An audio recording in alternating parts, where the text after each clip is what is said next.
talk about something that I didn't see a lot of YouTube videos on, but I wish I did. I wish I saw more of these when I first started working on putting together stereo systems. This is really not a super in-depth conversation. This is more of a high-level overview. But again, this is something that I just wish that I had more of when I first started. Maybe it's just because it was years ago and YouTube just started. Well, not just started, but it certainly was smaller than it is today, about a decade or two ago. But even to this day, there aren't like massive overview videos of how to put, how, why, and what to put together a good stereo system. So why would you want to? Well, I can tell you from my motivation, which was to put together a stereo system that, one, sounded good. That was the most important. But I wanted to put something together from using 80s and 90s technology, and then also a more modern one using from anywhere from today back to 60s technology, kind of like a best of the best. And that's actually downstairs in the basement where my gaming systems are set up. Let's go back to why you'd want to set this up. Set up something that sounds good. Certainly sounds a lot better than those Bluetooth stereo systems or party speakers. Something that looks good, something that has components, for example, that you can upgrade at a later time, something that you could hook up and expand later on to, let's say, to like an Apple TV or some kind of video streaming device, as well as maybe an audio streaming device, or both, or something for nostalgia's sakes. Like, for example, what I said, setting up an older system that I wish I had when I was in my late teens, early 20s. Or even past that, to be honest. Something I just put together now that I'm older and was able to construct. Because I know what I'm shopping for, and I also know what what I want. So that's the why. Everybody has a different purpose and a different reason why they want to set it up. So let's talk about the two different kinds of systems. You have integrated, and then you have separates. All right, let's talk about integrated.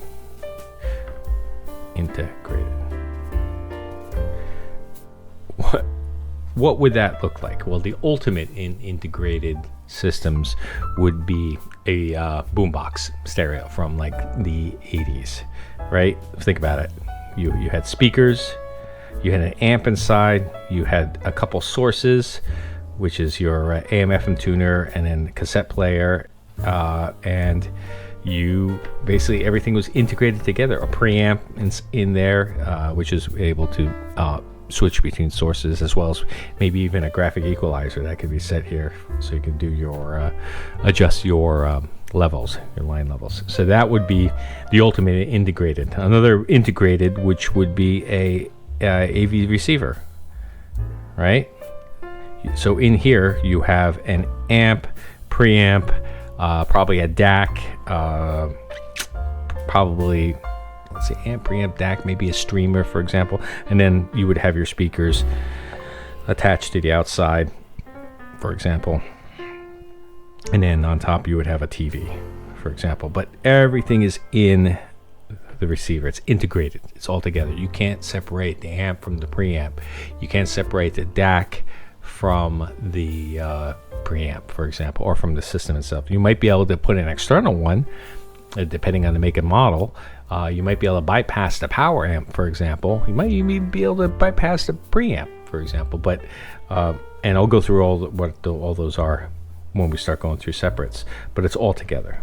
So what are separates? Separates are everything that's in here is separated into its own individual discrete system. Why would you want that? Well, why wouldn't you want that? Because these two, for example, these are convenient, right? Almost plug and play. Maybe you have some settings that you have in here that you can fool with, But in general, people, and I get it, don't want to deal with it. They want to plug it in. They want to watch their movies, or they want to listen to their shows, or they want to listen to their music, right? But if you wanted to do this as a hobby, for example, I would suggest getting into separates, because you can actually start small, even with separates. It does cost a little bit more, and then you can ramp up little by little by little. So let's wipe this away. So let's talk about separates. Separates, as I said, was individual components that you would put together in order to make a complete system. And I'm going to start from you, the individual listener. So that would be you, right? With your ears to listen, possibly even to see, right? If you have it hooked up to a video streamer like an Apple TV, for example, or Roku, what would be in this system the next level that you would need? Well, the first thing you would need is your speakers, whatever they may be. We're not getting into the individual details of if you want large speakers, small speakers, desktop speakers, floor standing speakers, bookshelf speakers. They all have pluses and minuses, but you have to start there. If you don't have good speakers, as Paul Gowan would say from PS Audio, it doesn't matter what you have behind it, because it's all going to come through those speakers, and if you have crappy speakers, you're going to have a crappy experience, and you're going to have crappy sound. So I would say, even with a cheap system, put most of your money into the speakers. I would totally agree with him on that. So you have your speakers, right? So what would be the next thing that you would need? And this would be a power amp. This basically takes a signal and just amplifies it in order to drive the speakers in order to get some kind of sound that you can hear, right? But you need power to do that. That's what the power amp would do, right? What feeds that power amp? Now, certain power amps have a volume control or a gain control. I'm speaking about one that it just amplifies. There's no power control. There is no gain control, volume control, or anything. You have a signal that comes in it can have a higher low wattage, and then you have a larger system that comes out, right? A larger signal that comes out here to drive the speakers directly, right? So you would have a low voltage, and you have a high wattage. You have a high voltage, low voltage and wattage. You have a high voltage wattage that comes out. Well, what feeds that? What would this be? Would be a preamp. Now, what would a preamp do? The preamp basically is your volume control, and there's multiple different ways that you can do that. But basically, it has a volume control, and you has multiple sources that can plug into it, and you could switch between all those sources. Think of it as the hub behind everything that you're plugging in. A lot of preamps have a little bit of boost, a little bit of gain, a little bit of amplification, and some preamps have tubes, for example, in order to give it a little bit of a different sound, or some of them have electronic or DSP filters, which can change the sound. I'm not real big on those. Those need to have, as long as you can defeat them or turn them off. That's basically what a preamp does. It's your traffic cop, it's your hub, where everything comes in and comes out. So let's talk about all of your sources now, right? So what would one source be? It could be a CD player. It could be a cassette player. It could be a reel-to-reel player, right? Old school reel-to-reel player. What else do I have right here? One of the new things that you can have is, and I'm going to put it over here on the side, you have a turntable, right? Which generally, in order for you to plug these into, would have to have a phono preamp. And there's a reason for that, because the signal coming out of that stylus and coming out of this turntable is very, very, very small. And not only that, but it has to be equalized. It's the RIA curve is where you would hear from other people. It has to be changed into something that is normal. It has to be normalized. The bass signal has to be boosted, and the treble signal has to be reduced. And then the signal in general has to be amplified into something that the preamp can understand, which CD players, cassette players, tape players, they already do naturally. Sometimes the phono preamp can be together with the turntable. Sometimes they can be part of the preamp itself. So if you notice on some boxes, AV receivers, you'll have an input in the back that could be red and white, which for right and left, and it'll say phono, right? So what that indicates is there's already a preamp, a phono preamp in the system already, and then you'll have other inputs here. This could be like CD, this could be a cassette, whatever, right? So this already has a phono preamp built in. But we're talking about separates here. We're talking completely about separates. So separates, you can have an external. It's terrible. You can have an external photo preamp outside of everything. Now, one of the more famous things that you can have in modern day, you have DACs, digital analog converters. That's what they mean. And as I said, as I pointed up here, I have my multi-beta, I have a Bifrost. Some integrated systems already have a DAC internal. So let's go up to my little diagram up here in the corner. You would generally see something that says digital in, right, or digital input. And then you'll see 3 jacks or 2 jacks. This would be a coax cable, and this would be a optical or Toslink, which is like a little mini plastic fiber optic cable, which is pretty interesting because that's the only consumer grade optical device that or transport that is consumer grade. I just thought that was interesting that we've never seen anything else other than the optical Toslink. So why would you need a DAC? Because the DAC can have multiple inputs, like I said. This can be a HD TV. This can be an Apple TV with caveats. I'm going to put asterisks next to it because you need something else that pulls that signal out and feeds into the DAC, unless it has an HDMI. And then over here, you can have an audio streamer, dedicated audio streamer, right, to pull it off the internet. So basically, that's what separates are.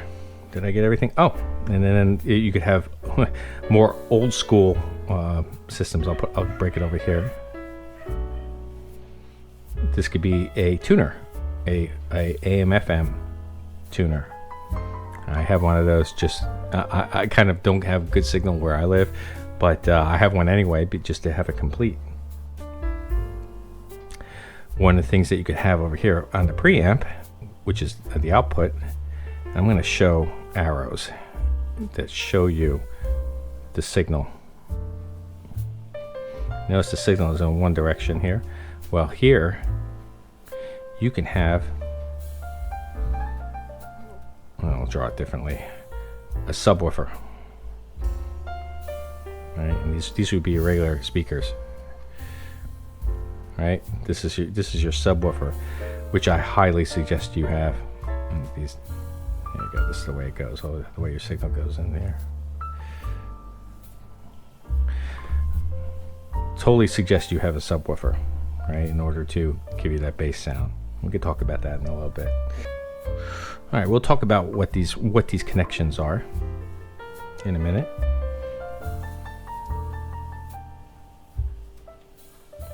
One other thing you could have on the preamp on the side, and you can see why these are all separate.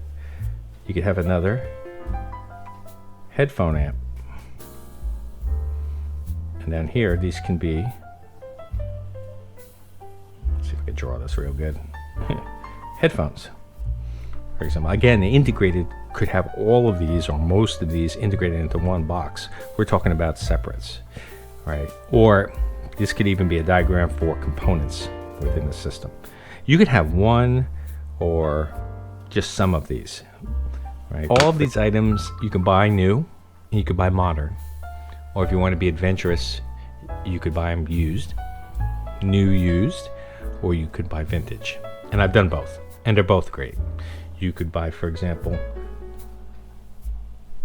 a new turntable or a used turntable. You could have a new power amp. You can buy a used power amp. Now, of course, if you buy new, the price goes up because it's new. It's got modern technology. You don't have to worry about things going bad, like capacitors in any of these items. For example, new versus old DACs, they have better capabilities. They probably have better interconnects. They probably have better resolution, meaning they can go to high-res audio. And well, definitely streamers, they're pretty modern, but it depends. It depends on what kind of system that you want. I personally, especially if you're starting out and you're learning, I would say get some things that are new, some things that are used. I would say maybe you don't want to fool around with speakers or a power amp. You could probably get those new, so you know you have a good foundation. Then all these other components you could probably go used. For example, the DAC and your streamers, for example, you could, it's probably safe that you can go new with these. Let's do that. That's the digital realm, if you will, more modern realm. You could probably go safer. These items, turntable, cassette player, especially a cassette player and a reel-to-reel, these two guys are very mechanical. And if you're handy and you don't mind doing that, I like actually fixing cassette players and tape players. It's kind of cathartic for me.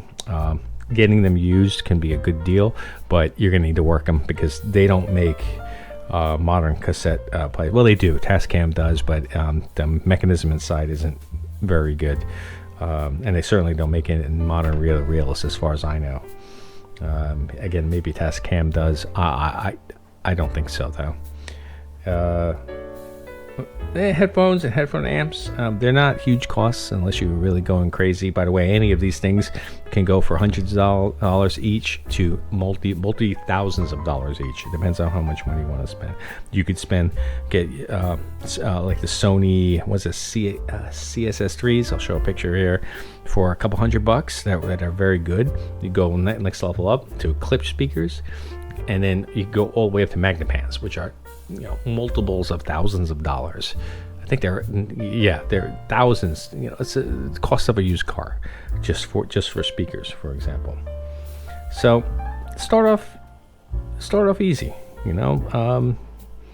Get yourself, maybe you can go integrated and go that way. Just make sure you have enough inputs so that you can have as many sources as you can. Then you can go old school, cassette, CD, some kind of, maybe even a reel-to-reel or a turntable, but you still have the capabilities, and that can be integrated into. So for example, when you have it integrated, a lot of these things here that I'm outlining,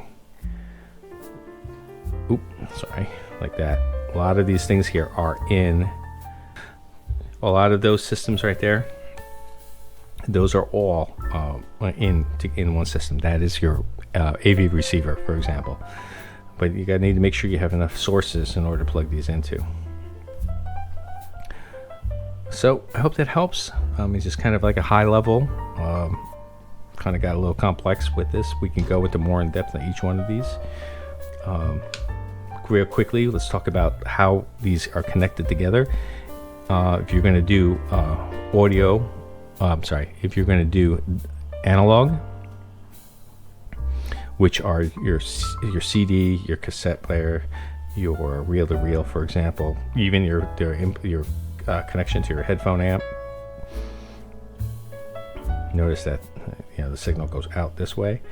Definitely from your turntable, even and your FM tuner. Those are all analog, so you're going to have two different connections. You're going to have RCA, or what they call single-ended.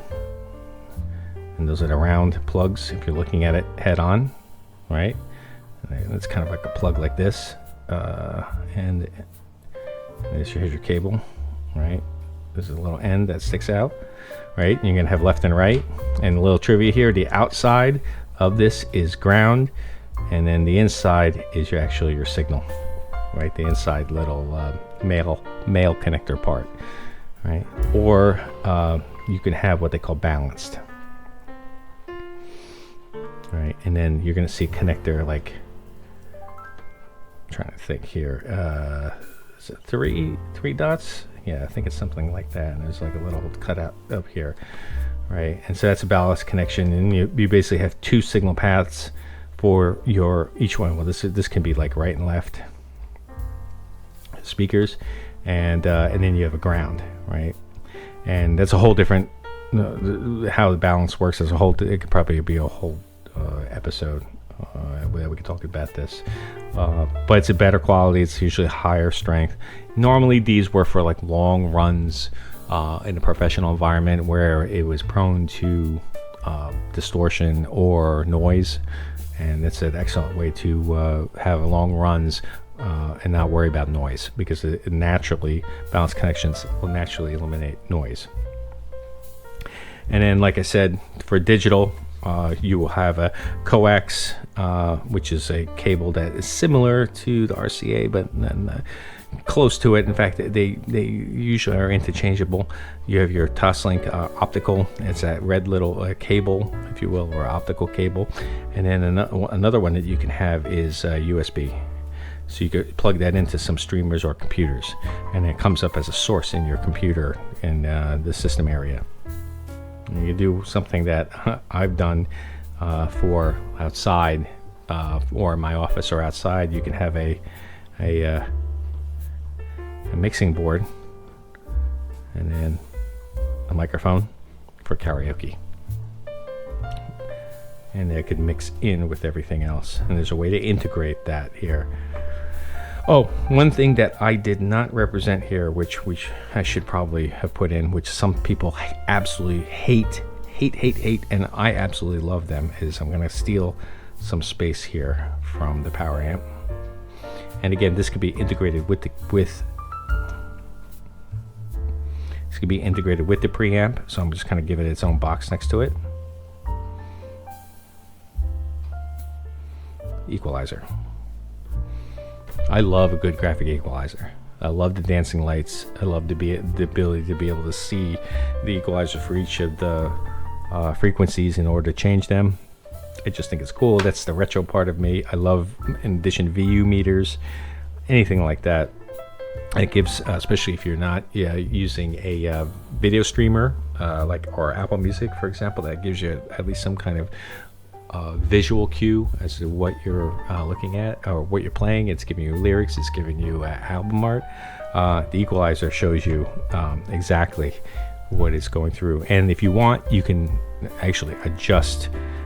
The reason the equalizer was invented, if you will, was to correct deficiencies in the system, correct deficiencies in your speakers, or correct deficiencies in your room. Right, because your room changes how it sounds to you, and even and to tailor the sound to how you like the sound to be. So an example of the equalizer would be, ever see the bass and treble knobs on something? You might just have bass and treble. That's a way of tailoring the sound to something that you like. If you want to turn up the bass and turn down the treble, or turn up the bass and treble, which is effectively turning down or attenuating the relatively attenuating the mid-range, for example, equalizer will do that. Some people are religious about not having any like that. You know what? You do you. Whatever works for you, whatever works for your environment, your room, or your taste, I would say that's something good to have. Well, I hope this helps. It was a lot. It was a big video. Thank you very much. Maybe we'll go into a deeper dive in each one of these items. Oh, one other thing as a little bonus for the Apple, right? Let's put the star here. Apple TV only has HDMI out, right? only has HDMI. It doesn't have. It used to be able to have Toslink out, and I do believe it has USB, but I don't think you can use it for output. So in order for this to work, normally that would have to go into a AVR, which had a DAC in it, which can take the digital audio from the HDMI and then produce sound in your speakers, right? But unfortunately, if you're not using an AVR integrator, how would you get that? Well, you need some kind of box in order to extract that audio, because the audio is still in that HDMI port, right? That's still in the HDMI. The HDMI signal still has a digital audio signal into it. So they make extractor boxes. So this is an extractor box, and then on this box you will basically have your Toslink or your coax, which you can take and then it goes right into your DAC. And that's how I do it, and it sounds fantastic. That's all it is. It's just extracting the audio signal, the digital audio signal from the HDMI feed, and putting it right into a DAC. And then the HDMI video portion of it goes to your TV, or goes to your preamp that can take HDMI, and then this extractor just inputs it into your DAC. Great. I hope that helps. It was a lot. If you want to talk about anything individually in here, I mean, if you look on videos like on balanced inputs and outputs, there's a whole, go to Wikipedia, people who are smarter than me can explain it, or I can give you a very high level version of it as to why it's good and why it's bad, why you'd want a turntable with an external preamp, for example, why you would want a CD player in 2025, why would you want a cassette, analog cassette, and analog reel-to-reel player, why would you want to have an external DAC when you have a DAC in your preamp, for example, or in your integrated system? Why would you want, I already talked about why you'd want an EQ. Why would you want a sub, which I say here is optional, for example, which I honestly, I totally suggest it's not optional. You want to get a sub, even if it's a small 10-inch sub, 10-inch speaker in the sub, rather versus like a 12-inch, or even an 8-inch sub. It's the reason why this is here is to offload the low frequency sounds from your main speakers, and so that specialized and tuned specifically to run low frequency sounds.